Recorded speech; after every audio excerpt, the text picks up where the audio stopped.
Hailakandi, Karimganj, NFSS 4 data আছে, কংগ্ৰেছৰ দিনত হোৱা ডাটা, যে আটাইতকৈ বেছি বাচ্চা সৰু বয়সত বিয়া আৰু বাচ্চা জন্ম হোৱা জিলা হৈছে নামনি অসমৰ জিলাখিনি। কাম কৰক, আহক এই 3 বছৰ ৰাস্তাও বনাও, স্কুলো বনাও, হস্পিটালো খোলো, চাইল্ড মেৰেজো বন্ধ কৰো, পপুলেশ্যনো কন্ট্ৰোল কৰো। এই আমাৰ অসমখন সোণত সুৱগা হ'ব, আমাৰ অসমখন ভাল হ'ব। আমি এইখনটো আমাৰ সকলোৰে অসম, আৰু সেই কাৰণে এখন ভাল অসমৰ কাৰণে আমি কাম কৰো। মই বিধায়কসকলক আজিয়ে কৈছো যে গোৱালপাৰাত এভিকশ্যন হ'ব, হাইকোৰ্ট হেজ গিভেন আছে অৰ্ডাৰ। ওৰাঙত এভিকশ্যন হ'ব, হাইকোৰ্ট হেজ গিভেন আছে অৰ্ডাৰ। আপোনালোকে কি কৰিব লাগে বিকল্পৰ কাৰণে মোৰ লগত আলোচনা কৰক। মই যেতিয়া গোৱালপাৰা সৈনিক স্কুলত গৈছিলো, গোৱালপাৰা 4জন বিধায়ককে একলগ কৰি মই কৈ আহিছো যে চা এভিকশ্যন হ'ব, ক'ত মাটি বাৰী আছে ওলা, তাতে যি লাগে দি দিওঁ। যদি ইমানখিনি কোৱাৰ পিছতো আপোনালোকে যদি সঁচা কথাখিনি সদনক নকয়, তেনেহ'লে হিমন্ত বিশ্ব শৰ্মা কঠোৰ নহয়, 6 মাহ আগৰ পৰা মই ৱাৰ্ণিং দি থাকো যে এইটো হ'ব হ'ব হ'ব হ'ব। আজি 6 মাহ আগৰ পৰাই মই গোৱালপাৰাৰ প্ৰত্যেকজন MLA কৈছো, ভাই চাহ এভিকশ্যন হ'ব, কাৰণ কোৰ্টৰ অৰ্ডাৰ চিফ মিনিষ্টাৰে না ক'ব নোৱাৰে।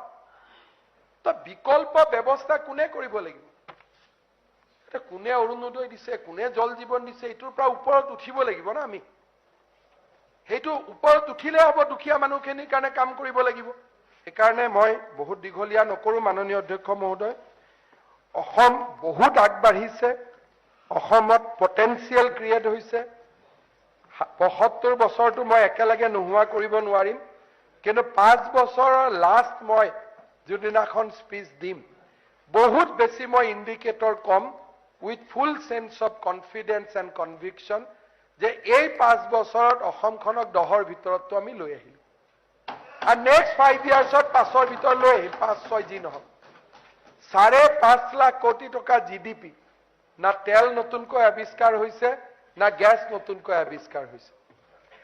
1,22,000 কোটি টকা annual expenditure, not a matter of জোক।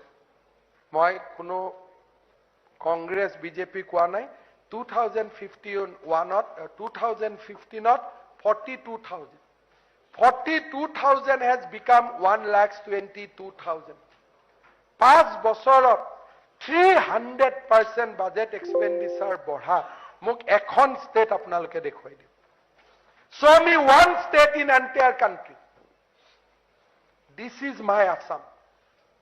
এইখন মোৰ মাতৃভূমি অসম,